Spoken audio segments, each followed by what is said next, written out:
What's going on, College Hoops heads? This is another live stream. As you guys know, on the Center Hub's, YouTube page and Twitter page, we are going live every Tuesday, every Thursday, leading up to college basketball season. But we are also here to promote our college basketball season preview magazine. If you're watching on YouTube, it is in the bio. $12. Go purchase and pre-order it. It'll be out October 13th.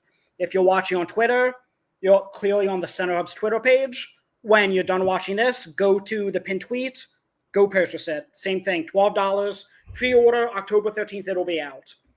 My name is Stephen Bagel. I am joined by two friends of the Center Hub, two contributors for, as Jake called it, the College Basketball Bible. I don't know if Blue Ribbon already has a trademark, but let's just pretend they don't. Anyway, I'm joined by Jake Copestick from the Big Five Pod and Mid-Major Madness, and I'm here with Riley Frayne, also from Mid-Major Madness and the Portal Report. We are going to be talking, Jake is doing the Ivy League. Riley's doing a couple conferences for the magazine, but today, for purposes of this, he's going to be talking ASUN after the Ivy League. Jake, Riley, and I got acquainted from just being in the Philadelphia area, covering games. Riley's St. Joe's graduate, even though he's up in New York. Yep. Jake and I obviously both Temple guys. So Cerebro Sports, hey guys. Friend of the pod, sponsor, great sponsor, Cerebro Sports. Jake, how are you doing today? Doing well. Waiting patiently for college hoop season to come. I feel like 40 days or however many it is kind of deceptive at this point. It'll be sneaking up for us. We were talking before. We're already working on our calendars, what games are going to hit. But, yeah, always a pleasure, Stephen. Thank you for letting me contribute, for thinking of me, for having me join. Excited to talk Ivy League tonight. Riley, how you doing? Yeah, Stephen, I'm great, man. As Jake said, season's creeping up here. We're getting close to it. I'm excited to start piecing together that schedule myself and, pick out a couple games for that opening week in particular. It's certainly looking very enticing. We're getting the A10 schedules, conference schedules starting to, really pop out now. And just an exciting time of year with college basketball starting to slowly approach. So it's, it's awesome to be here, getting up to promote our work. Yeah, as Jake said, Stephen, thank you so much for having us and letting us talk a little bit about, the work we've been putting in over the past 2 months or so. And excited to talk a little bit ASUN today. So season's actually so close. I think starting Monday, we have media days for conferences. Monday is Missouri Valley, I believe. Tuesday is the A10. SoCon's Wednesday. SoCon's one of the conferences I'm ready for the magazine. CAA Thursday, so on and so forth. So, we're fully in the swing of things in terms of college basketball preseason getting underway. As we said, we're going to talk Ivy League first. So, Jake and Riley, of course, chime in wherever. Anything Penn, Princeton, the whole East region I know you're familiar with, obviously Mid-Major Madness ties. But, Jake, first of all, for the magazine, you've had the opportunity to talk to quite a few coaches. Is there anything, I don't want to say anything you've learned, while talking to any of these coaches, but, is there any, insightful conversations you've had? Can you just walk us a little through what, peel behind the curtain a little bit in terms of writing the Ivy League for the magazine, in terms of speaking with a lot of these coaches? Yeah, the one that sticks out the most is Kevin Hovde. And what's great is he's a PA guy. I work in Malvern, right outside the city. He's from Kennett Square, not far from there. So he's a local guy. He played for Chris Mooney at Richmond. Awesome to talk to.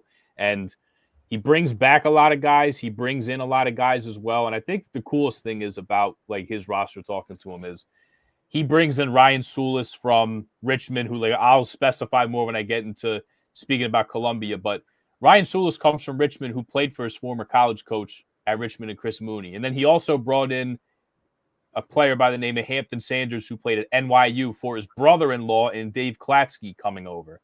So it was cool to talk to him on that, kind of the inside track on guys that he's familiar with, but the style that he's going to play. Obviously a championship winning style that Florida played, getting up and down, putting up threes, also playing with two bigs and having a lot of versatility in the front court. So he was the most insightful one to talk to. He gave me a lot of good stuff. Columbia played fast last year. They're going to play fast once again with Hovde. They're going to be bigger. They're going to be better at the rim, and I think they're going to be a lot better, and they're going to compete for a top 4 spot because of it. But, yeah, I talked to Mike Martin. I talked to John Jakes. I talked to Dave McLaughlin at Dartmouth on Monday. Talked to James Jones at Yale. I'm hoping to get Fran McCaffrey, and hopefully we can round out Princeton and Harvard. But yeah, the one that stuck out to me was Kevin Hovde. Back at a familiar place too. Had a lot of success at Columbia under Kyle Smith when they won the CIT. So yeah, he was the best one that I talked to. I think they're going to be really interested this year, and him coming off a national championship. He won at Columbia, and now he won the whole thing. Columbia's going to be really interesting. He was awesome to talk to. So before we really dive deep into the Ivy League, and Riley, I'm going to ask you the same question as I'm about to ask Jake. Yep. Is there anything, from just writing the magazine and this experience? Again, we're releasing October 13th. I think that's about 19 days away. Like, is there just anything that, more difficult, easier, just again, to peel behind the curtain a little bit in terms of writing for the magazine? No, I don't think it's difficult. I'd say the only difficult thing is first years, because the Ivy League doesn't practice in the summer. I talked to Dave McLaughlin on Monday, asked him about his first years, and he's like, it's kind of hard to tell. We practice for like 3 days. They don't have the time in the summer. So I think that's the one more difficult thing. And it's really like not a hard league. Like once you talk to these guys, like the write-up is very easy, because this is a league that's not ravaged by the transfer portal that I'm sure some of the conferences you guys do. It's like it's brand new rosters for you guys. It's so hard to delineate who's back and who's not. So it's great that you have a league rooted in tradition, brings high school guys in, likes to keep them. They've been hit with some of the star players, but for the most part, I feel like you're familiar with who's there. I mean, even look at the two the two programs that have new head coaches in Penn and Columbia. Penn brought back everybody except for Sam Brown, and George Smith and Nick Spinoza and Reese McMullen that graduated. And then Columbia brought back 4 starters and some guys off the bench. So I don't think it's been difficult at all. The retention has been nice to kind of know what you have. It's just a freshman. It's almost like throwing darts. You can read into stuff and you can watch film and you can watch highlights, but the time is now for them if they want to get on the court. I will say, just on that note, like I'm doing the SoCon, like I said, as one of my conferences. SoCon has 1 returning player out of the 15 all-conference guys last year, and that's Ricky Bradley from VMI, who, again, military institution. But I'm interviewing, I think I've interviewed 8 or 9 of the coaches in SoCon, and I'm asking, who do you think is going to win Conference Player of the Year? Who's going to be on first team? And a lot of the coaches say, honestly, we're so unfamiliar with all these new guys incoming. Like, we're kind of deferring to you on this one. They're like, you're the one writing the conference, talking to all the coaches, you told me, type thing. So that's, again, just for perspective of Jake saying the retention in the Ivy League compared to a conference like the SoCon. Riley, I'm going to ask you the same question right now, and then we'll ask Jake some questions about the Ivy League. Yeah, so I think the big thing that'll be maybe not necessarily different from year to year, but that I'm noticing this year just from writing the magazine is surprisingly, I think the first thing is surprisingly how much talent is returning in the ASUN, and it's not necessarily all conference guys. And we'll get into a little bit of in particular, maybe it's very similar to the SoCon, as you just mentioned, Stephen, only really one all-conference guy returning, as well as the conference rookie of the year from this past season. But just even when you look sort of down the list of teams in the conference, Bellarmine, who's going through something of a coaching change this offseason, again, sort of all storylines we'll dive into, during the ASUN preview, I'm sure. But even a team like Bellarmine, who I think is going to fall, pretty low in sort of the ASUN rankings for a lot of people, and in my standings as well when the magazine comes out, is returning, a handful of guys from last year who were solid role players, who were decent contributors at this level. I think of a guy like Jack Karazinski, who missed some time for them with injuries last year, but, is coming back and playing under a new head coach who Doug Davenport was promoted, from their assistant role to head coach this offseason. He's going to be in a starter's role for them. So, I think that was really maybe the big thing that surprised me off the bat was, they're not necessarily returning a lot of, the most high caliber player from the conference, all conference players of the year. Most of the all conference guys, when you talk to coaches, I remember Queens coach Grant Leonard, made a big deal of it because they're one of the only team returning an all conference selection. made a big deal of how, there aren't really any all-conference guys back, them being sort of the lone team to have one back. So yeah, just outside of, sort of those superstar players, you're seeing a lot of depth players, a lot of role players who are interested in returning back and who teams are kind of, relying to take a step forward this season. But, I think when you compare maybe the conference to last year, the second thing that kind of stands out to me more so is maybe how deep this conference could be this year. I think, people will read in my preview that I think really anyone 1 through 6 could potentially compete for a spot in this conference. Obviously, when it comes down to the ASUN championship, they'll have 10 out of 12 teams make it. But even a team like Lipscomb, who's similarly going through a head coaching change this offseason, I think could be right in the mix. A team like Florida Gulf Coast, who's returning some talent and adding a couple transfers, I think could be right in the mix. Even maybe somebody down, the rotation, sort of like a West Georgia, who's heading into their second season of Division I, but was able to return, some guys who I think are really interesting and added a bunch of D1 experience. And, I think that's a good mix for them. And, I think they're going to take a big step up this year. So just, overall, when I'm looking through, through the conference, I had a really time sort of picking those teams that I think are going to fall, maybe from that 7 to 10 spot and sort of be vying for those last spots in the conference championship. So yeah, Stephen, those were kind of the two things that I think stood out for me is just, there is a little bit more returning talent than I think most people would think for a conference like the ASUN, and just how deep this conference could be this year. So, Jake, let's talk about the Ivy a little bit. Again, super insightful from both you guys. Again, just giving a little bit of insight for these are the reasons you should buy the magazine. Like, these guys are mid-major madness guys. Like, you have to be a sicko to be writing on this magazine. And these are two of the biggest sickos I know for college basketball. Jake, obviously we know Yale is probably the cream of the crop. We will talk about them. I know Harvard's up there. The first team I want to talk about is a team near and dear to our hearts, the Big 5 team, the UPenn Quakers. Let me ask you, because I had Richard Kent, he just wrote a book about the Ivy League. He's an NIL professor at Rutgers, but we had him on One and Done, and he told me off the air, he said, it's going to be Yale and Penn as two best teams in this conference. And this guy knows the Ivy League better than anybody I know. But when you look at, I was looking on Caesars for the Vegas odds to win the conference. I think Penn was 6th out of the 8 teams in the Ivy. And Blue Ribbon, of course, has them 6 as well out of 8 teams. So, I mean, I don't want to say vast difference because the Ivy League is like a conference that literally the difference between 2 and 6 might be, 1 or 2 games potentially. But we already alluded to Ethan Roberts being back. We didn't yet talk about TJ Power, who was a former 5-star a couple years ago. He's coming in. And obviously, Fran McCaffrey is a huge difference maker as well in that conference. So what's your overall opinion of, Penn going into this year? I think they're a top 4 team for sure. And I think really after Yale, like I really like Cornell and I really like Harvard with Hinton coming back. But I really feel that like right after Yale, it's really wide open for the most part to kind of pick who you think can round out the top 4 in the Ivy Madness. But when you bring back as many players as Penn does, and look, I understand that was a 7th place team last year, but there is some talent coming back. There's a lot of shooting coming back. I think I'll never understand. I'll get the actual figure from Ken Pom here. Like the amount of shooters that Penn had last year, to be 240th in 3-point percentage, it just was like mind-boggling some of the games and the offensive outputs they were putting up, because you have Ethan Roberts, who is one of the best scorers in this league, will be again next year. Michael Zanoni missed some time with an injury, and he would have been big. He lit up Penn State for a bunch of points when he went up there. You have Nicholas Polanowski coming back, who's playing with the Belgian national team, or I think the Danish national team, one of them, but he was playing in one of the tournaments in the summer.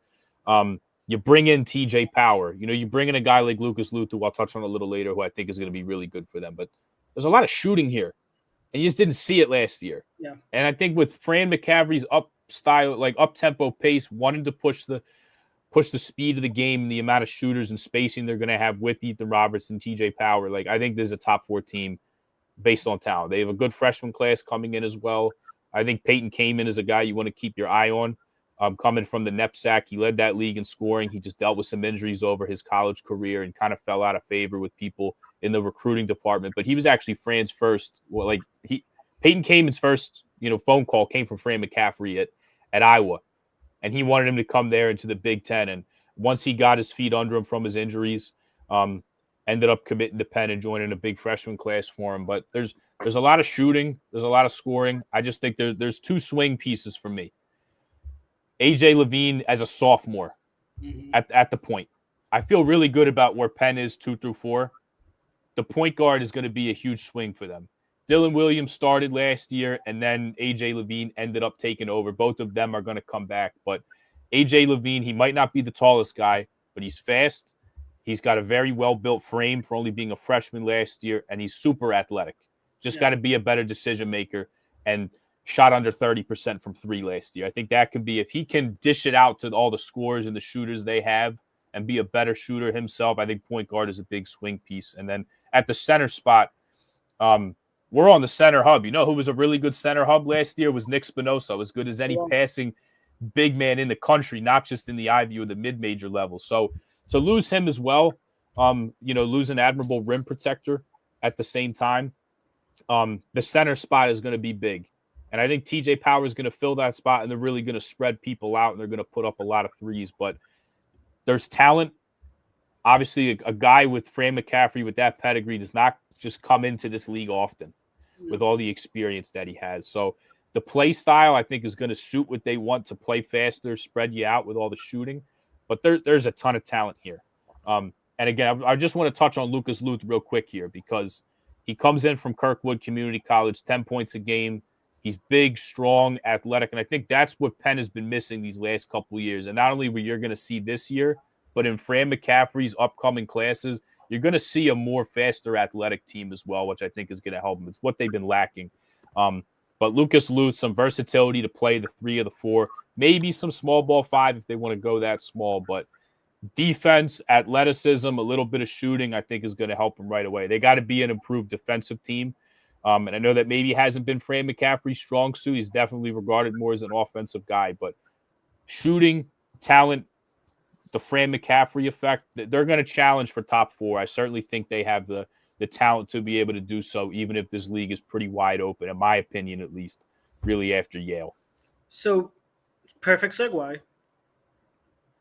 Who could keep up with Yale? I mean, it's been, the last 3 years we've seen this, Caden Pierce, Xavier Lee iteration of Princeton, and it was like them and Yale at the top. I mean, we saw Princeton beat Arizona and go to the Sweet 16 a couple years ago. The last, I guess 3-4 years now, it's been Yale and Princeton at the top. This year, Princeton, seems to be taking a little step back. Caden Pierce is redshirting. Xavier Lee is now at Florida. So Yale seems to be the favorite. Who, if not Penn, I know you said Penn top 4, but is there any other team that could really compete behind Yale for the top spot? Yeah, I feel really strongly about Cornell and Harvard as well. I'll touch a little bit on Harvard, and then I'll get into Cornell because I had spoken to Coach Jake. Still hoping we can get a hold of a Harvard, Stephen, to get for the magazine. But Harvard, Robert Hinton's going to be one of the best players in this league, scoring-wise, but on the defensive end as well. I mean, a true, star two-way guard in this league who's going to challenge to be the player of the year. Some of the guys they bring back, they have Chandler PJ as well, Tommy Emmerger hasn't made the tournament in a while. He hasn't made Ivy Madness in a while. And I think he brings back enough that they're certainly a team that could, but Cornell is that team for me. To bring back Cooper Nord, who took his name out of the transfer portal, efficiency numbers off the charts, defensive stalwart, is going to play hard on both ends, terrific shooter. And when I talk to Coach Jake, the thing that sticks out the most is when describing Cooper Nord before he even got into the scoring and how much offense runs through him, said this guy's elite without the ball. The gravity he creates for other people to score and other people to do their thing. He doesn't have to be effective just with the ball in his hands. So, but to bring him back, you have one of the best shooters, best scorers in this league, efficiency numbers off the chart, even more impressive in the style they play with the amount of volume and possessions they have. Brings back Jake Fegan as well. Was really efficient in his own right. Just Cooper Nord blew everybody in the water, out of the water in this league and really nationally. But Adam Hinton comes back. DJ Nix comes back. Adam Hinton, somebody he talked about, he was playing for the Chinese Taipei national team in the summer. But playmaker, really good athlete for this league. And even with the losses they have with an AK Okereke, like they have returners behind them. And two really good transfers that I really like as well that I want to touch on. So they brought in Demarion Fishburne from Macomb in the junior college ranks. Over 40% three-point shooter, going to be able to step in right away. And in talking to Coach Jakes, like not just that shooting and scoring ability, but his defense, his playmaking, and ability to complement a Cooper Nord and a Jake Fegan is going to be big. And then a breakout guy to monitor for you at the guard spot. Given that me and Steven are from the Philadelphia area and I cover the Big Five, I got to talk about somebody from Philadelphia, and that's Jacob Beckles. Speed off the charts.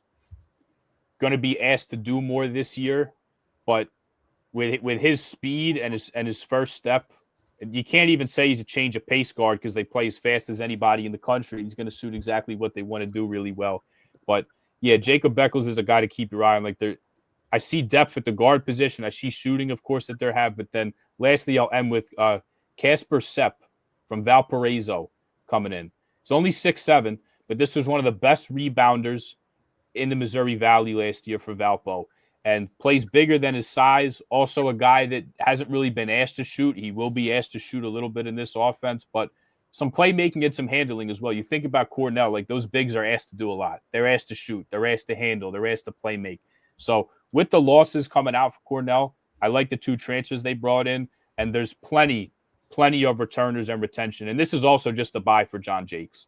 I know he took over for Earl, and there was still a lot of guys there from when Brian Earl was really successful. But John Jakes, a guy that played at Cornell under Steve Donahue, coached there for some years under Brian Earl, and now is taking over. Like, this is as much a buy on John Jakes, really, as it is the roster, and it's a very good one at that. So you have Cornell as the biggest threat to Yale, but then Harvard probably as either 3 or 4 along with Penn. I keep like going back and forth on Cornell and Harvard because I think Robert Hinton is just going to be that good this year. But I'm going to stick to my guns and say Cornell at 2. I think that's the biggest challenger. I kind of want to flip flop, but if you're saying gun to my head, I'll say Cornell this year is the biggest challenger. All right. So right now there's about 170 of you watching.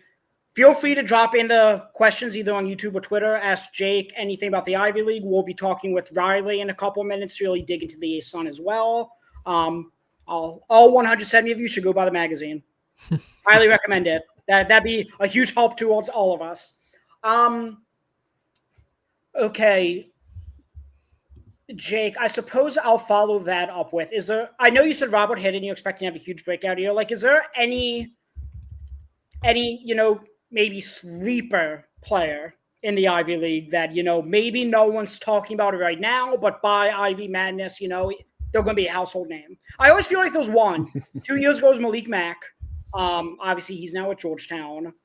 Last year, obviously, Xavier Lee, Katie Pierce were already well known. But, yeah, any sleeper names you have for players? So I hate to have to go to Yale, but I'm not going to take a person that you're thinking of. They have a really good freshman guard coming in named Courtney Wallace from Pittsburgh, who is going to have a chance to compete with Riley Fox, who shot the lights out last year, Trevor Mullen, who's very quick and will probably start at point guard for this team. And they have some other returners in Devin Arlington and Teo Rice and Jordan Braithwaite. But I do think this guy has a chance to come in and compete right away. When I talked to James Jones, he's seen so many of these guys with the way the Ivy League is and all about development, not really bringing in transfers. He sees you from your first day as a freshman to your last day as a senior. And he always says like that, the biggest adjustment is the strength in the weight room, basically, and like the physicality part when you come from high school to college. And Courtney Wiles dominated his league, but physically, Jones thinks that he's ready to play. Got some nice size, strong, athletic. You're going to see a guy that could punch the ball in the rim on some guys in this league. But just with the departures for Yale, you lose Bez Mbang, who's not only your leading assist guy, but a 3-time defensive player of the year in the conference. And then you lose John Poulikitis, who, when Bez Mbang didn't have the ball, it was probably in John Poulikitis' hands, scoring and doing all the terrific shooting he was doing. So there's going to be a changing of the guard at the guard spots. There's plenty of guys that Yale has coming back. And maybe Courtney Wallace isn't the player of the year candidate right now, certainly could be down the road, but I think that's a guy that's going to crack the Yale guard rotation and really can raise that ceiling. If people have questions about the guards that they are bringing back, that's a guy that could silence some people. And even as a young player, when you have returners at that position, Courtney Wallace is somebody you got to keep your eye on for Yale. Okay. Again, you're talking about Robert Hinnon making that jump from, freshman to sophomore jump. I mean, maybe next year Courtney Wallace is that guy. Yeah. Okay. Riley, do you have any follow-ups regarding the Ivy League? Yeah, I have one, and something that kind of interested me has piqued my attention in particular about the Ivy League. And you mentioned at the sort of the top of this preview here, Jake, that the Ivy League is obviously a league that's known for its player retention just by nature of education sort of being at the forefront of everything, and ahead of sort of the sports aspect of it. But just by nature of how the transfer portal's grown and everything, Ivy League schools are starting to lose players here and there. We're seeing some of the top talent sort of depart, for bigger programs. Obviously, Xavier and Lee heading to Florida sort of being the prime example this offseason. But that's sort of opened another door for some of these programs to also then try their hands at the transfer portal, which is, historically something we haven't really seen from the Ivy League is schools bringing in a lot of transfers. And I know, you look at a program like Columbia, and I know they're going through a head coaching change and sort of had to fill out a little bit of a roster just over the course of an offseason here. But that's something we're seeing throughout college basketball, of course. But I think they're bringing in like 6 transfers or something like that, which again just is not something we've really ever seen in the Ivy League. So I'm curious, just from some of the coaches you've had the opportunity to talk to around the conference, is that a development they're finding sort of more beneficial? Are they finding the transfer portal to be a little bit of an annoyance just based on how comfortable they've come in, become in their ways in terms of how things go in the Ivy League? Do you think do you see that as something you think, can continue down the line here, as the transfer portal continues to grow? Yeah, they're definitely going to use it to their advantage. It'll just be kind of the filling gaps. And when I talked to John Jakes, he's like, obviously we want fit, but it's a good way for us to stay old. If we're all about development and we're going to lose older guys, not just to graduation, but if we lose a rising sophomore or a rising junior to the transfer portal, it's a good way to supplement that. And I think that age and that, veteran leadership and guys that have played a while is especially big in this league, because that's, I think, what makes the Ivy League so great is when you have a team of primarily juniors and seniors that can go, how about Yale, knocking out an Auburn, or Princeton knocking out an Arizona. So it's not so much an annoyance to them. It will be something you'll see seldom used. You're not going to see total turnover with the portal with these guys, but it's a tool definitely for these schools to kind of fill in gaps if guys do leave and keep them old. And like, hey, I mean, you have Cornell, who I just talked to, bringing in Demarion Fishburne from the JUCO ranks. Last year, Dylan Williams came in from the junior college ranks to join Penn. It doesn't just have to be from the D1, D2, D3 level. Like, they're able to bring in junior college guys as well. So, fighting for those guys to get in is going to be big with the rigorous admission standards, but I don't see this being a hindrance at all. It's just I think the one bad thing is when I talked to Dave McLaughlin and I asked him about Brandon Mitchell-Day coming back. It's like, it's crazy in this world that we're even having a conversation about that. Yeah. It's almost a shoo-in that these guys come here and they come for 4 years. But a guy like Brandon Mitchell-Day, like, staying for all the right reasons. Dave McLaughlin spoke so much about how he's seen his growth and he wants to see it through to the end. I mean, Dartmouth just made Ivy Madness for the first time. He wants to see that to the end. He doesn't want to go jump somewhere else. He wants to see it through. So just with the type of guys they get, I don't think you're going to see teams in the Ivy League get ravaged by the portal. And even if they do, it's something to keep in your back pocket. First and foremost is the high school guys. This is a league that will always be the case. Kevin Hovde said that. Jake said that. Dave McLaughlin said that. Like, it's always a league built on freshmen and development over a 4-year period. But it's nice to have that in your back pocket where you're seeing schools have success. It doesn't seem like the admission standards are that much of a hindrance to getting guys in. But if you need to plug and play guys and you can't supplement that with a freshman, it's a tool that they're going to use very seldom. If they only have to bring in 1 or 2 guys a year, obviously high school is going to take the cake here. But the transfer portal is going to be big for some of these schools. And if they can bring in guys that are productive, that have years under their belt. It's going to be big to help these teams stay old. Yeah, it's been exciting to see, the Ivy League's ability to retain players, but even it seems, nowadays they're starting to become sort of impervious, even though it's only maybe a couple guys here and there sort of jumping ship out of the conference or in the conference, whatever it may be. But yeah, thank you, Jake. I appreciate your insights. Mm-hmm. No, thank you, Riley. Okay. Jake, I suppose my just last very generic question, is there anything, that maybe the average college basketball fan, someone that isn't one of the sickos running for the magazine that I was referring to, that just people should know about the Ivy League this year? Well, Yale is going to be up there once again. And although with the losses of John Poulikitis and Bez Mbang that I talked about, and I'm going to use this segment as like my spiel on Yale here, Stephen, at the top here, but they lose their guards, but they bring back Casey Simmons, who's going to take over Bez Mbang's role, who has the size, the length, and the athleticism and the experience now in his third year with the program to take over that role. Nick Townsend is my pick for player of the year. I guess I'll spoil it a little bit, but he was one of the most improved players in this league, and I think he'll take another jump. He shot almost 48% from three last year after a guy who really didn't take any his previous years at Yale. So you have him, who's a mismatch nightmare inside, is as strong as an ox, is going to bully smaller players down there, now brings his game out to the three-point line. You're going to see him shoot even more threes now as they try to supplement the offense around, with John Poulikitis leaving and all that shooting and all that scoring leave. You're going to see him shoot more. You're going to see Casey Simmons shoot more. Samson Alaton returns, one of the best rim protectors in this league, if not the best. He's my pick for defensive player of the year. I'll stop spoiling, Steven. Sorry. They want to use him more as a lob threat. And I think a swing piece here. I'll give you a breakout guy. I already touched on a Courtney Wallace, but Isaac Seliskar coming into his sophomore year, primarily last year, played behind Nick Townsend, played behind Samson Alaton just as a backup big. But to give this team even more size and rebounding, he's going to be on the perimeter more now this year, which is going to make Yale's front line even scarier. They're going to be better rebounding when he's on the floor playing the three, better defensive team, and he's going to be able to showcase his playmaking, his off-the-dribble stuff, and his shooting ability, not having to play just the backup big all the time.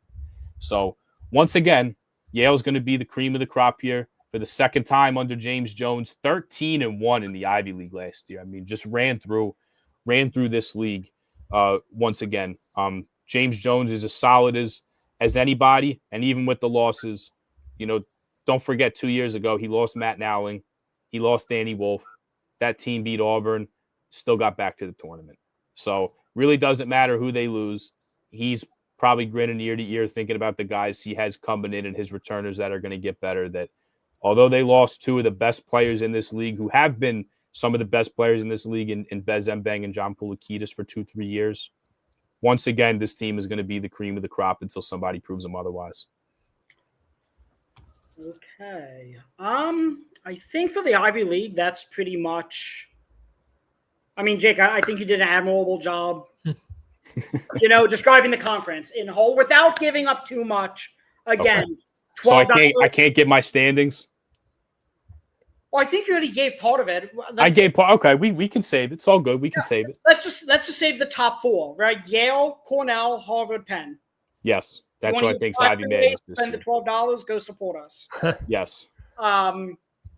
Okay, and Palestra, what an awesome place. This was my first year getting to cover games at the Palestra. It was awesome. What final point on Yale, and then we'll get to the ASUN with Riley. As most people know that follow my work, is I do a lot of promo work at the Portsmouth Invitational, both for the Center Hub and for the events. Yale had two guys playing in it this year. And for an Ivy League school to have two guys at an event like that, they had John Poulikitis and they had Bez Mbang. That's awesome. From every senior in college basketball, they pick, the top that are basically non-combine and non-G League elite guys. Some even play a G League elite camp as well. But just for perspective, that's how good Yale was last year. They had two guys on the national stage for NBA coaches. Yeah. Who guess what? If they wanted to, could have transferred up to a Power 5 league. And would have been good players in it. Oh, just like Danny Wolf did. Danny Wolf was at Yale the year before, and he became a first-round pick. Exactly. So, okay. We will be getting to the ASUN in a couple moments. Riley just had to run out real quick. He will be back. But yeah, so as I said, feel free to leave a comment, whether you're watching YouTube, Twitter. If you have a question for Jake about the Ivy, we'll get to it at the end of the show. If you have a question upcoming for Riley about the ASUN, feel free to comment. What I will say, just in terms of this magazine, like, Jake, we have 19 days left. I cannot wait. It's very gratifying. I did something similar last year. Last year for House of College Hoops and the Everything College Basketball magazine, they did something similar. I was just a contributor. I wrote the SoCon, the AAC, the American, and the WCC. And it was a lot of work just writing those 3 conferences. Now overseeing everything, putting the graphics, like, it's way more than I anticipated. How much you sleeping? I'm sleeping pretty well. Some nights I'm, doing a lot more than others. Last night I still need to finish my write-up, so last night I was grinding a little bit. But Riley is back. We are talking the ASUN with Riley Frayne.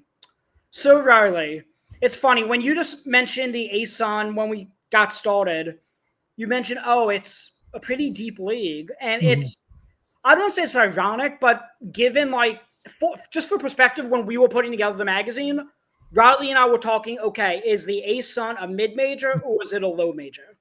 And it depends, because based off the word count of the magazine, we really had to decipher.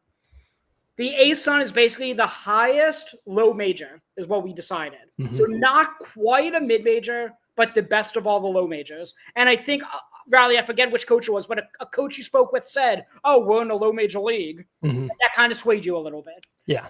I just preface that to say it's funny how, we're considering a low major league, but you're talking about how deep it is. Again, I'm not saying that's wrong, but can you just clarify on that a little bit more? Sure. I mean, so I think I'm a little bit biased just by nature of being a mid-major guy. I don't love that low major tag. I love to, at Mid-Major Madness, we love to show love, to all the little programs out there who don't get the coverage they deserve. So, I think, I was a little bit biased in terms of my, proponency for the ASUN maybe leaning a little bit more toward mid-major. But yeah, I won't necessarily rat out the coach. Or maybe, I might have even heard it, the sort of that coaches sort of teetering between that mid-major, low-major category, in a couple of the different interviews I do. I think I should clarify from the beginning, when I say this is a deep league, I mean, it's very deep, in terms of it being in a ASUN conference. There's a lot of teams in here, that I think could be successful mid-major programs, and I mean, even if you look up and down the conference, there are teams that have had a lot of success over the past couple seasons. You think of Lipscomb and all the success they've had. You think of Florida Gulf Coast and, the runs that they've made, throughout their history. You think of this Queens program and the way they've kind of risen through the ranks of the ASUN since transitioning to Division I, and just a lot of programs who have historically had some success, within its ranks. So, I think you kind of combine all those things together, and that's sort of why I was maybe leaning toward it being a little bit more mid-major. But yeah, I guess after talking to a couple coaches and just hearing about some of the things like budget constraints and different things like that, and obviously it's a conference that's sort of actively looking to promote teams from the Division II ranks, by virtue of you look at West Georgia from last offseason, and obviously they're going to lose a handful of programs this upcoming next offseason, during that transition. I think you sort of combine all those things, and I think I leaned probably a little bit more low major in the end, but I think it would have been nice to maybe have an extra 50 to 100 words to talk about some of these programs in depth. It's especially when you have some good quotes from coaches who all gave fantastic interviews. Everyone I spoke to, it's a little tough to squeeze those in there when you're a limited word count. So, I guess it's your original question, Stephen. I think it was sort of a little bit of a mix of everything there. But I think in the end, I'm probably I think we made the right decision in probably classifying within that, that low major ranking. So we have a question on YouTube that I'm about to put on the screen pertaining to Queens. What do you think about the freshmen at Queens this year?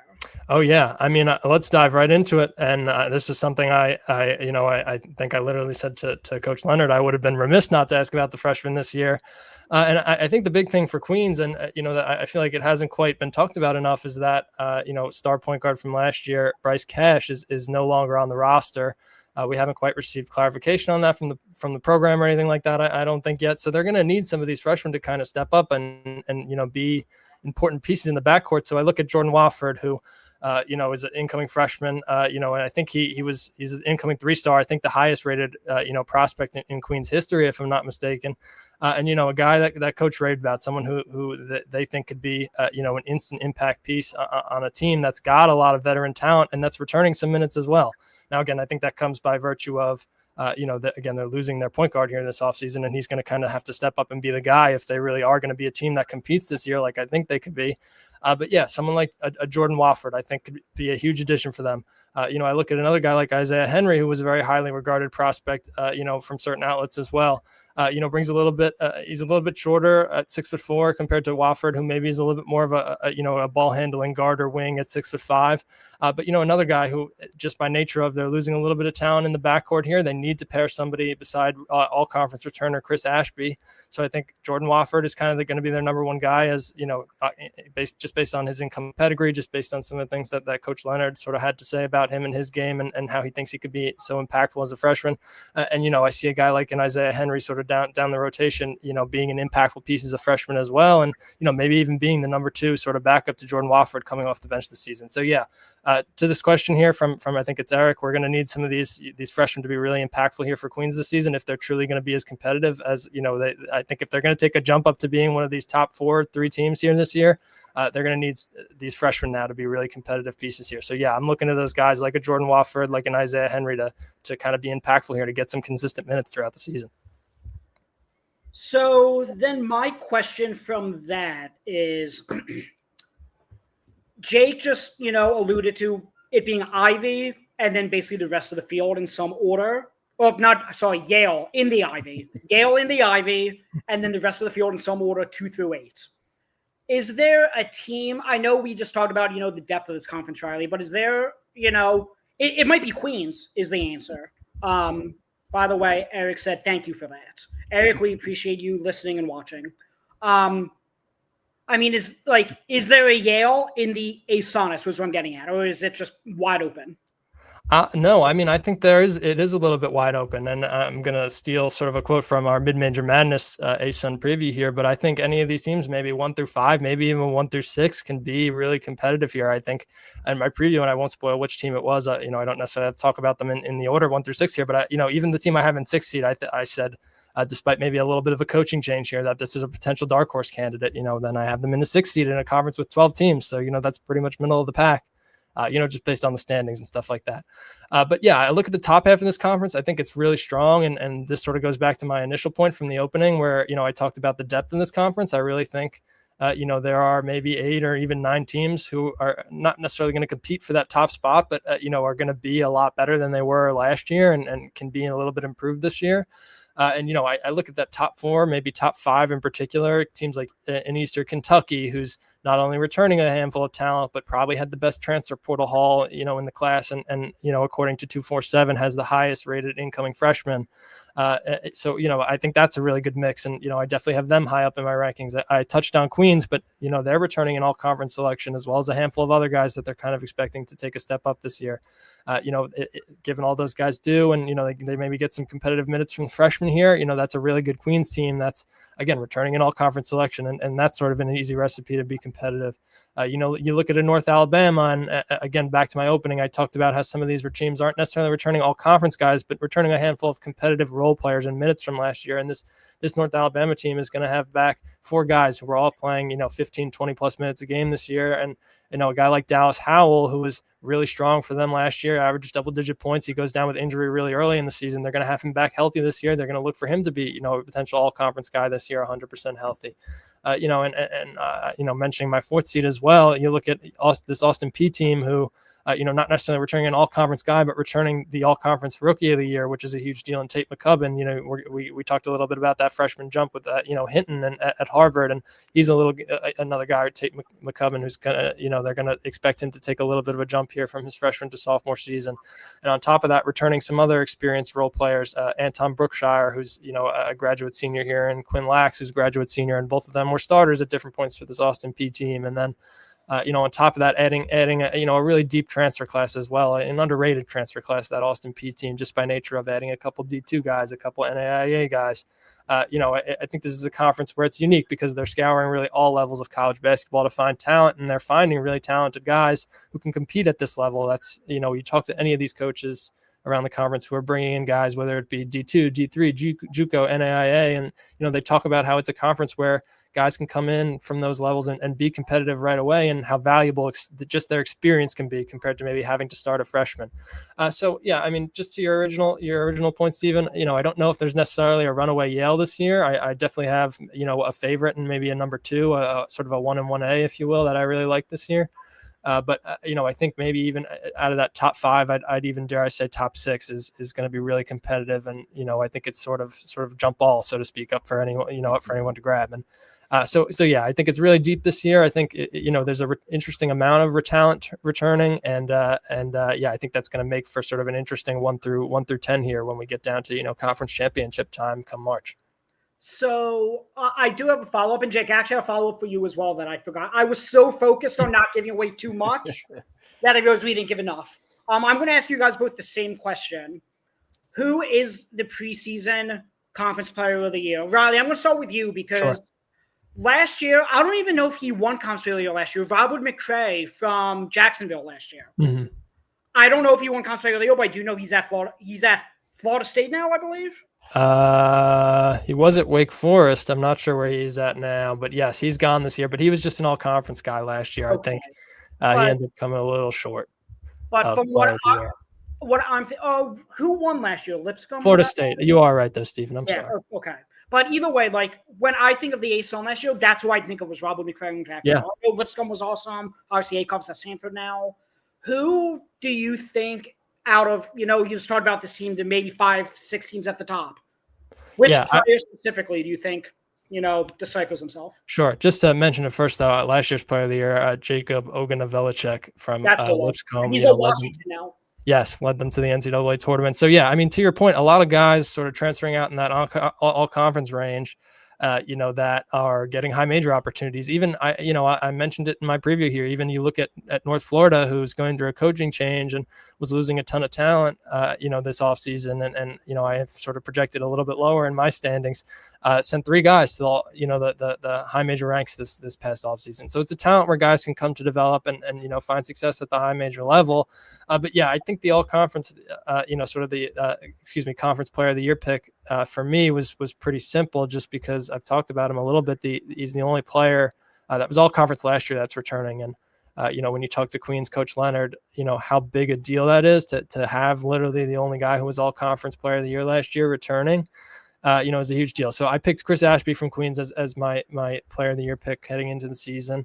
I do think, there are some other guys who are going to contend. I talked about Tate McCubbin from Austin P. And if Austin P is one of those top 3, top 4 teams this year and he takes a big step up, he's going to be in that conversation as sort of the returning rookie of the year.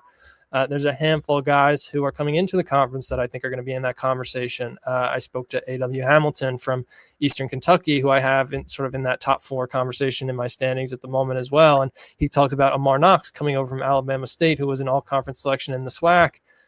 He talked about him, pretty much being an all-conference insert in a league like this in the ASUN. Another guy I look to is Central Arkansas, who, I really have I have them in an all-conference spot, but sort of in that, mid-table range in terms of my standings.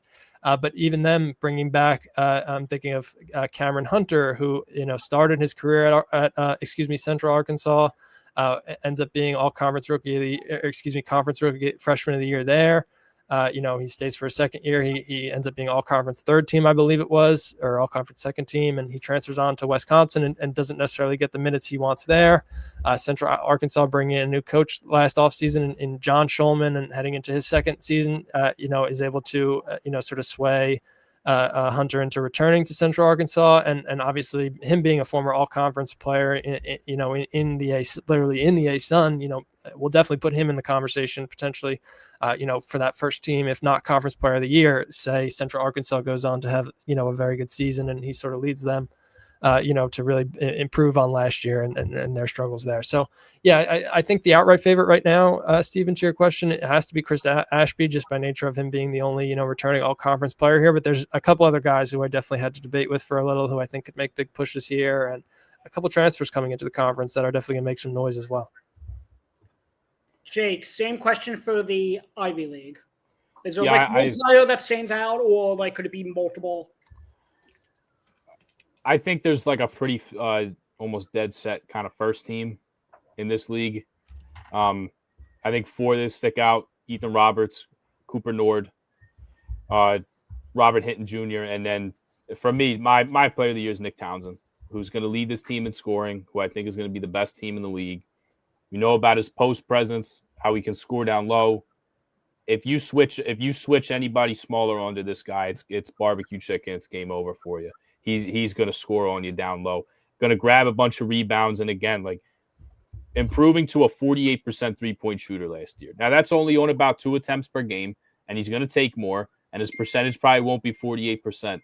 But for a guy that I think is still going to shoot a high percentage, be has to space the floor more, as well as lead the best team in the league in scoring that I think could run away with it, I think it's a pretty easy choice for me. As much as there's great players in this league, give me the leading scorer and the best player on the best team. I'll take Nick Townsend.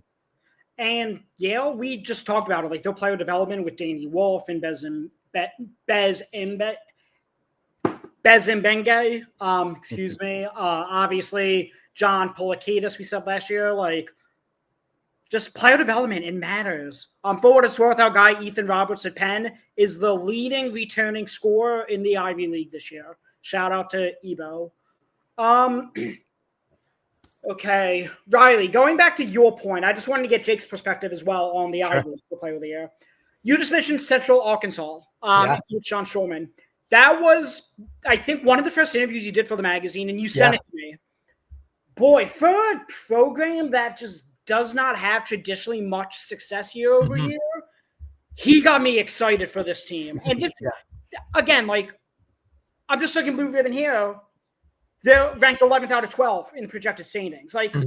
For a program that traditionally loses 20-plus games every year, just always struggles to keep up, he got me excited for this team. And, that type of personality, it matters as a coach. Yeah. It was infectious. Yeah. I know, just to peel back the curtain a little bit, I know I've been using that. I've never used that expression in my life. Peel back the curtain. I've used it, I think, 5 times today. We interviewed Mike Bibby for Sacramento State for Big Sky. Big Sky, excuse me. He's just such a good motivator. And just through the interview, you wanted to buy in on Sacramento State. Sure. He sold you on Shaq being the GM. He sold you on I'm just comparing the two, the way he was able to just tell you and convince you this is going to work. It makes you want to believe it. Again, Mike Bibby was a similar way. So I just thought that was funny. So same thing I originally asked Jake with the Ivy League. Is there any, you've interviewed quite a few coaches. You're running 3 conferences, Riley. Obviously, today we're talking ASUN, but you're also writing the NEC and you're writing the MAAC. How do you pronounce MAAC? Because there's the MAC and there's the MAC. Yeah, we just call it the MAC. The double A MAC is how I would. Okay, we're gonna have to jokingly refer to it, but with that said, I already lost my train of thought. So you're writing those 3 conferences. Yeah. Obviously, for purposes of today, you're talking Central Arkansas. You were going on. We were talking. Yeah. So, okay, you're for purposes of today for ASUN. Again, we'll get you on for a future episode for the other 2 conferences. Is there any insightful, same thing I asked Jake when we first started, any insightful conversations you've had with coaches or anything you want to share? Yeah. Anything like that? Well, you were asking about John Shulman, and obviously I know you played that interview back, and I've had the pleasure of we've had the pleasure of interviewing John at Coach Shulman at the Porter Report before, and heading into his first year at Central Arkansas, And I mean, yeah, you're spot on, Steven. His attitude is infectious, and I 100% think that matters. And I think the buzzword in college basketball right now is culture. Everyone talks about building a culture, but I think part of what goes into that is attitude and sort of how you carry yourself around the program. And so having a guy like that, historically for a program that struggled a lot, as he pointed out, is I think there's a huge potential benefit there. And I'll just read you a quick quote from the interview with Coach Shulman, and I won't spoil too much here, but just talking about last year when they were battered by injuries, and sort of the importance of this offseason and rebuilding his roster, how important they thought having depth was after last season, where heading into conference championship time when they had 6 guys on the roster and were sort of battling to get the last spot in the conference championship. And so here's the quote: late in the season last year, our top 6 guys were out. You've got no depth, Shulman said. We were in survival mode trying to get to the finish line. I don't know how this season is gonna work, but I know I know we're going to be so competitive in practice, and I think we've got 10 to 12 different guys that can play. So yeah, I mean, just that quote right there, I think it really makes you want to run through a wall. But it just talks to sort of how they rebuilt their roster this year. They were able to bring a guy back like Cole McCormick, as well as some guys that they're sort of anticipating taking a step up on the bench, like Ty Robinson, like Tyler Lee, like Javion King Guy. But they added to that in the transfer portal. Obviously, I mentioned Cameron Hunter, who they're bringing back, and I think should be in the all-conference conversation come into the year as a former all-conference player in the ASUN. But then he sort of relies on a lot of his D2 experience to help recruit the transfer portal. They're bringing in 3 D2 guys who I think are all going to battle for competitive minutes, if not time in the starting lineup, because as I mentioned earlier, this is a conference where you can bring up guys from D2, JUCO, NAIA, really wherever, and they can sort of find success given their experience and they were successful at past levels. But they're adding a guy like Parker Applegate, who was, one of the top rebounding forwards, at Union, which is a Division II. And they're bringing in a guard like Rashad Bolden, who's a little undersized, but he's a premier 3-point shooter and, a pretty good ball handler, and scored a ton at a school like Mississippi College, which again is a Division II. I think to my point here, this is a Central Arkansas team who I think, is going to be a little bit improved on last year. I think they're probably still going to be battling for maybe one of those 8, 9, 10 seeds when it comes conference championship. I probably have them a little higher than I think you said it was Blue Ribbon does at 11th. I mean, John Shulman, he just fires you up, and I think the roster is a little bit deeper this year. I think they're going to be a little bit more competitive. He's learning, from his past experience in D2, but now he's learning at the Division I level as well. And so, yeah, again, just to my original point, if that's a Central Arkansas team that's, I think is going to be pretty competitive this year, and they're going to be vying for, an 8th, 9th, or 10th spot, in my opinion.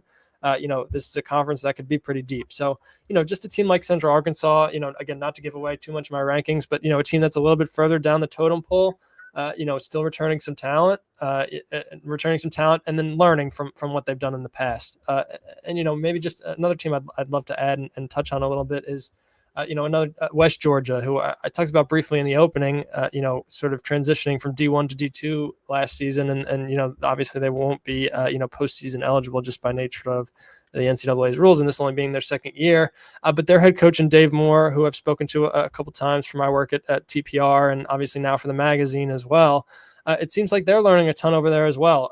They were lucky to bring back Shelton Williams-Dryden, who was sort of, in my opinion, a fringe all-conference player last year, a guy who was averaging, just under 18 points per game, can rebound the hell out of the ball, and, was shooting about 55% from the field last year. They were lucky to bring him back. He initially entered the transfer portal and actually committed to Green Bay, and literally, I think 3 days into their summer workouts, he re-entered the transfer portal and ends up back at West Georgia just by nature of it being so late in the season and his connections there.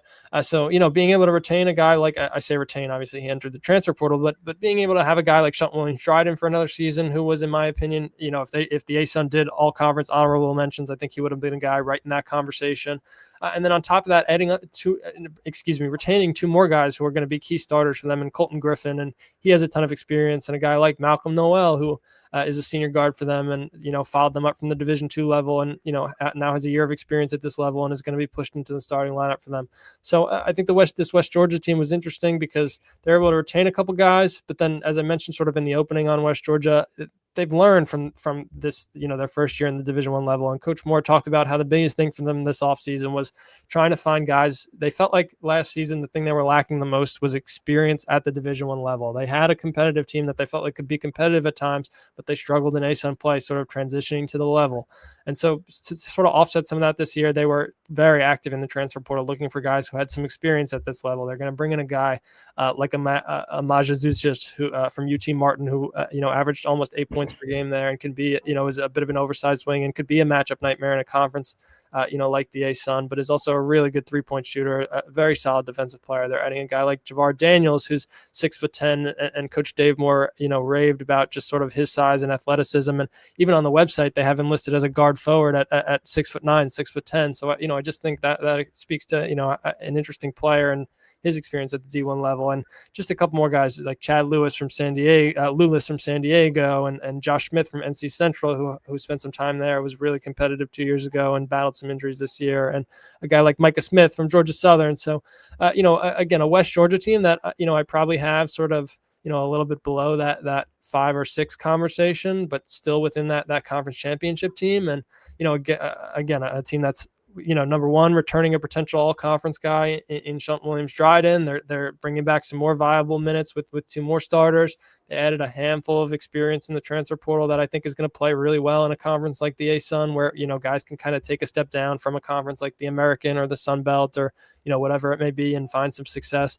And so just, you think of them maybe in that 7, 8, 9 conversation, with Central Arkansas, but still a team I really like. And so, yeah, just again, 2 teams there that I think I have a little bit further down in my standings, Stephen. But yeah, just again, to my initial point, I think it speaks to, the depth in this conference, that I think those are 2 teams that are going to give people, a tough night, every other game in the conference.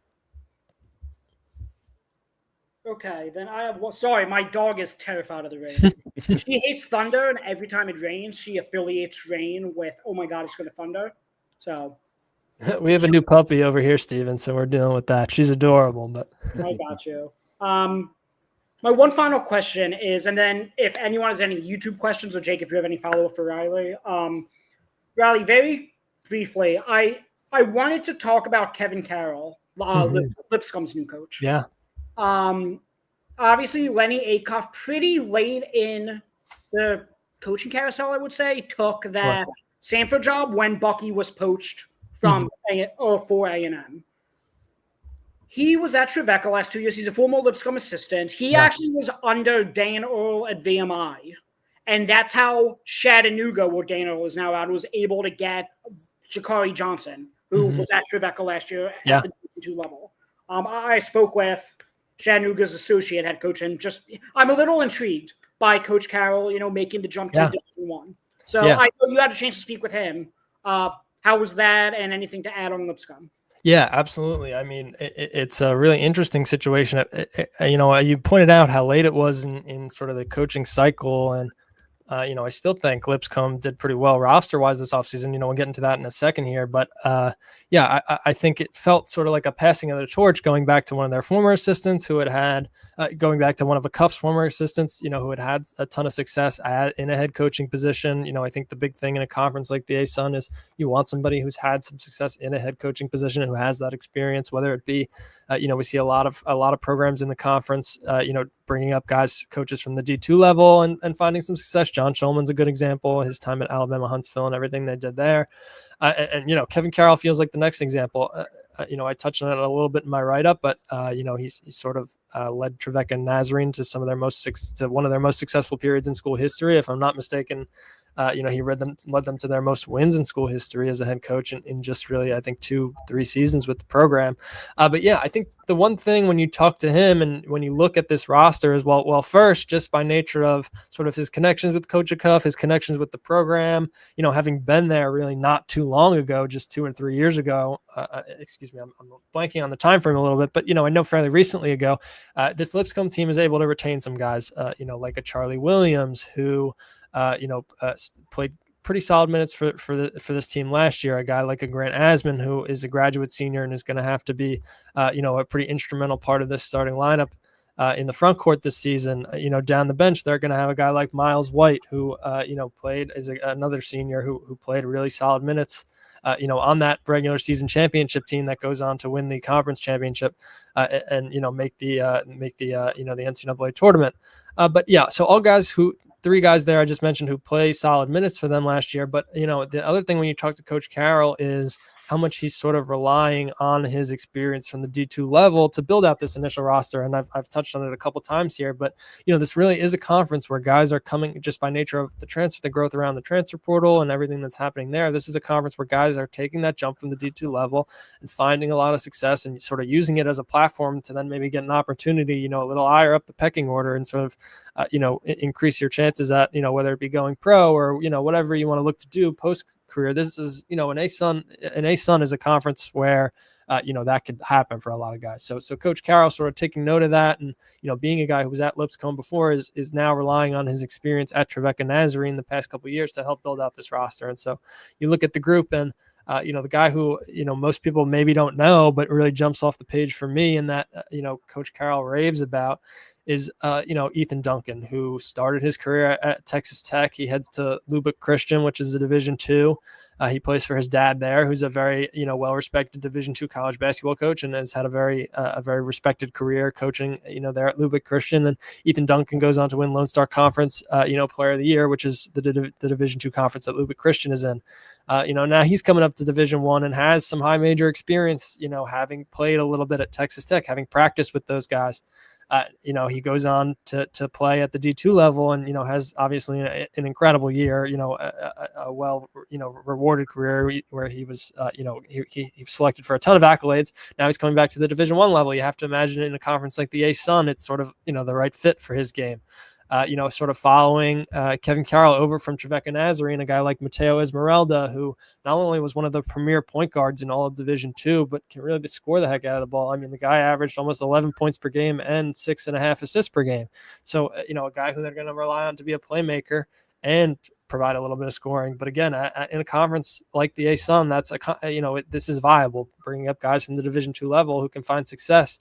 And, the last guy I maybe want to touch on that Coach sort of raved about and that, he thinks could be really impactful this season is Cole Middleton, who's coming over from Division II Anderson, has some Division I experience as well. Started his career at Cleveland State. Obviously, didn't quite get the opportunities he was looking for there. So he goes on to Anderson. It is all conference there this past season. Just a phenomenal, sort of wing forward. He's like 6'6", 6'7", can rebound the heck out of the ball, brings a lot of size, attacks the bucket well. When talking to Coach Carroll, I mean, he's thrilled about all 3 of those guys. Returning a handful of guys, I think makes it a little bit, makes the transition a little bit easier. But when you're able to bring up guys from Division II who you're familiar with, I think that only helps sort of flesh things out and you're in this transition period. But just with those 3 guys, I mean, the big thing he mentioned they wanted to go out and do this offseason, when sort of building their first initial roster at Lipscomb was they wanted to go out and get guys who had experience in college basketball, whether that be Division I and Division II. And I think when it came down to it for them was they found guys in Division II who were more experienced by nature of the fact that they had been playing, albeit at a lesser level, than some of the Division I programs that, some of the guys they looked at from Division I programs, but they were playing more consistently, finding more consistent minutes. And so this Lipscomb team is finding a lot of value in experience, despite it being maybe at a lesser level. And that's sort of the other thing when you talk to a lot of these coaches, they don't, I think sort of the national perspective is that a lot of these Division II guys are maybe a little bit lesser than the Division I talent, but I don't think a lot of these coaches look at it like that. It's I think a lot of times it's guys who maybe just didn't get the opportunity they wanted, and by virtue of the transfer portal and everything, we're seeing how these Division II guys can kind of take a step up and find success. So yeah, Kevin Carroll, sort of talked a lot about how he's relying on his experience at that level, how they wanted to bring in guys who had experience within college basketball, whether it be D1 or D2. And, on top of having a handful of guys returning, like I mentioned, Grant Asman, Charlie Williams, Miles White, Logan Zuber, having those guys to sort of help in the transitional period, how important that is for them. And so overall, you kind of put that all together. And I think this is a Lipscomb team that really is, it could be a dark horse contender here this year. I always think it's tough to sort of, come into a conference and be the number 1 seed when you have a brand new head coach and 3 guys in the lineup. Who are, weren't on the roster last year and are going to have to sort of get acquitted with things. But yeah, I think this is a Lipscomb team that's going to be really competitive in year 1 over Coach Carroll. He raved about all the experience they were able to bring in this year. Another guy he was excited about, Titus Sargunius, which I'm definitely mispronouncing, but he said I did okay with it. So who's coming over from High Point. Thank you. He's coming over from High Point and had some really good experience there on sort of struggled playing from getting minutes on a really good High Point team. But working under a well-respected program like that and the experience, that gives you all guys kind of Kevin Carroll raved about. So there's a lot to like with this Lipscomb team this year. I think it's tough to sort of be one of those top 1 or 2 or 3 teams when you're, in a little bit of a transitional period. But I think out of maybe all the teams in this conference with a new head coach this year, I kind of like them to be sort of in that top 6 conversation, top 7 conversation, something like that. Okay, Jake, I think you had one final question before we do outros and sign off. Yeah, Riley, don't want you to spoil too much because you've given us a ton. But I want to ask you about Florida Gulf Coast, coached by a Philly guy and Pat Chambers. I'm actually flying down to Tampa tomorrow for the Eagles game, so I'm headed to his neck of the woods. But talk to me about FGCU. Sure. Yeah. So I think it's interesting. And again, back to sort of my opening here on the ASUN, it's a conference that's not returning, a ton of minutes, a ton of all conference guys, a ton of its superstars from last season, but it's a conference that's surprisingly returning a ton of like role players, a ton of guys who maybe average like 8 to 5 points per game, somewhere in that range. And I think Florida Gulf Coast is the perfect example of that because they're returning 3 starters from last year, but none really superstars, all kind of guys who were in that, that conversation with that, as I just mentioned, sort of that 8 to 5 points per game range, guys like Ramir Bruno, who I'm looking at stats right now, but was an 8 point per game guy last year. A guy like Michael Duax, who, a 6'5" wing/forward, a really good rebounder, averaged about 7 points per game for them last year. Another guy like Rory Stewart, who, got some competitive minutes for them last year, averaged just under 7 points per game, and is probably going to have to start for them in the front court. So all 3 of those guys, as I just mentioned with Stewart, they're going to be relied on to sort of take a big step up this season. To help this Florida Gulf Coast team be competitive. But, having returning guys, having guys who understand the system, who you rely on, who, you get a little bit older each year, you're expecting them, if Ramir Bruno was an 8 point per game guy last year, you're probably hoping he could be a little bit closer to double digits next year, if not something like 12 points per game. So, all 3 of those guys are going to be heavily relied upon for their experience, under Chambers, but also just, guys they're expecting to kind of take a step up this year and be starters, just based on sort of, Florida Gulf Coast losing a handful of seniors this year. If I'm not mistaken, all 3 of their leading contributors for last season were seniors, and they're losing Javion Muniz to the transfer portal as well. So all 4 of their leading contributors gone. So those 3 guys, Bruno, Duax, Stewart, really going to be expected to step up and kind of thrust into the starting lineup this year after being role players this year. But then, I think you mentioned the transfer portal in your question as well, Jake. I added a couple guys that I think sort of, I would describe them as like boom or bust. I think there's a little bit, of a gamble going on here because they're bringing in, I'll start with J.R. Quinn-Chesney, if I hope I'm pronouncing that correctly, because I didn't get the chance to ask or talk to Pat Chambers about his roster this year, and I don't watch a ton of Notre Dame basketball. But coming over from Notre Dame, and a guy who averaged almost 7 points per game there, was in the starting lineup for them at different points over the past 2 seasons. And, coming down to a level like the ASUN after being, a solid role player for a team like Notre Dame, you have to imagine he's going to be a guy that's in the all-conference conversation this year. Another guy, George, the other sort of Division I transfer they're bringing on this offseason is George Washington III. And, I say boomer bust, and I think he's sort of the epitome of that this season. As a guy, he started as a 4-star prospect, if I'm not mistaken, a top 100 guy as well, coming out of high school, started his career at Michigan. And I think he makes something like 20 plus appearances at Michigan, and not in a ton of minutes, sort of a guy coming off the bench as a freshman, but was a highly well respected, highly touted prospect, and doesn't get the minutes he wants at Michigan. So he transfers over to Richmond this past season, battles a ton of injuries and can't really get on the court a ton. And Richmond struggled. Do you think last season? I think he would have been a guy who could have gotten some minutes, but it seems like injuries sort of plagued him last season. He struggled to get on the court. So, now transferring down, sort of taking the 3rd step down from high major to mid major, now taking the step down to, quote unquote, low major, if we'll call it that for now, I guess. But yeah, so just to my initial point, a guy who was once really highly touted, a guy, who was playing games at Michigan not too long ago, albeit for a Michigan program that was probably struggling a little bit at the time. But yeah, former 4-star who they're hoping can really, sort of find his footing here at Florida Gulf Coast, and they can unlock his talent. I think, he's going to be a guy they're going to have to play in the starting lineup just by nature of sort of in the backcourt. This Florida Gulf Coast team is a little bit younger. It not returning a ton of minutes in the backcourt, probably more so guys coming back in the front court like Rory Stewart and Michael Duex, as I mentioned, like a Tristan Guillouette.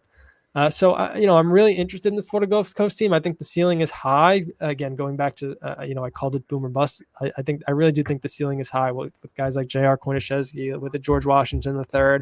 Having 3 returners in your starting lineup is huge. So yeah, the ceiling is high for this Florida Gulf Coast team, but I think the floor is probably a little bit low too if some of those transfer guys don't pan out.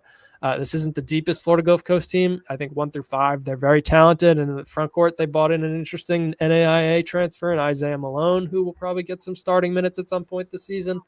But not the deepest team. So, a little bit, just as I called it, boomer bust. I like this Florida Gulf Coast team. I like them 1 through 5. I think it's a really competitive lineup, and they have some guys off the bench I like. But yeah, I think they're really going to have to rely on those 2 transfers to be guys that, they can plug in and play and be impactful pieces, and potentially have an all-conference selection in a guy like J.R. Koinashevsky. The ceiling is the roof, as Michael Jordan said. So, okay. Riley, you were, as I said, you're one of the real sickos. That's why you have 3 basically low major conferences for the magazine. Boy, do I regret only giving you 200 to 250 words for each stream. Because boy, I'm working still. There you go. Okay. This concludes this episode. We went a little over, which is fine, very thorough. But yeah, we are 19 days away from the release of the magazine.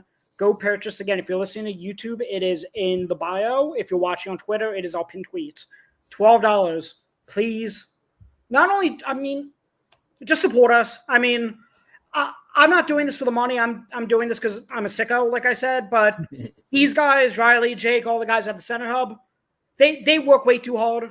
A lot of us are doing this for free. They deserve to get paid a little. And the more you guys support us, the more I'm able to, compensate. So with that said, you could follow me on Twitter at @the_NBAGEL. That's NBAGELL. You can follow all our work on the-center-hub.com. Our website is going under renovations. We are switching platforms. So just be on the lookout for, the new site. You could follow Jake. Anything you want to plug, actually. I'll just let you take it away. Yeah, I should have put my Twitter handle in there, man. I apologize. But yeah, I co-host the Big 5 pod, covering 6 Philadelphia schools now. But yeah, hopefully doing some interviews. Hopefully we can get your guy Ethan Roberts on soon. Hoping to get an interview with a St. Joe's player, a LaSalle player, tap into Villanova a little bit. I know it's a little bit out of Riley's range a little bit, going to the Big East, but hopefully we can get some Villanova guys on. And did an interview with Al Amadou from St. Joe's at Media Day. I'll have an article and a transfer spotlight on him coming up, and then hopefully I'm keeping the wheels churning on not only the Big 5 pod, but for Mid-Major Madness as well. So yeah, all I got going here, Steven, Riley. Appreciate you guys having me on. Great to talk. Riley, anything you want to plug before we sign off? I think it says it on, below my name on the screen, but come check me out on Twitter at Riley Frayne. I do a ton of sort of East Coast focused, mid-major basketball coverage, conferences like sort of the A10, the ASUN, the NEC, the MAC, the Patriot League, all different things for, mid-major madness and the transfer or in the Portal Report. So you can check both of those out on Twitter at Mid Madness and at the Portal Report. Always lots of great college basketball centric stuff going on there.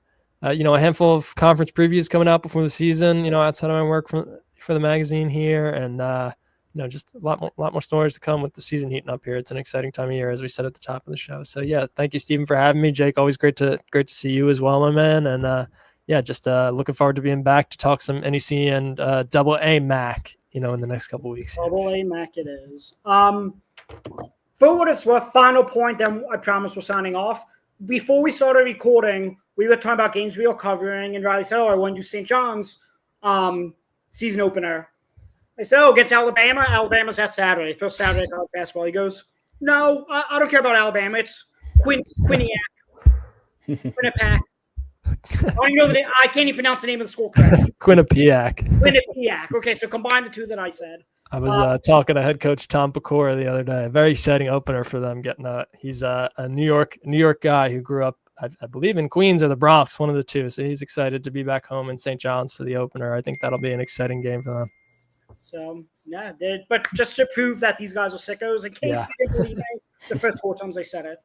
Did I call us sickos more or peel back the curtain more? Either way, we are signing off. We appreciate you guys, all 304 of you, for watching. Please go buy the magazine.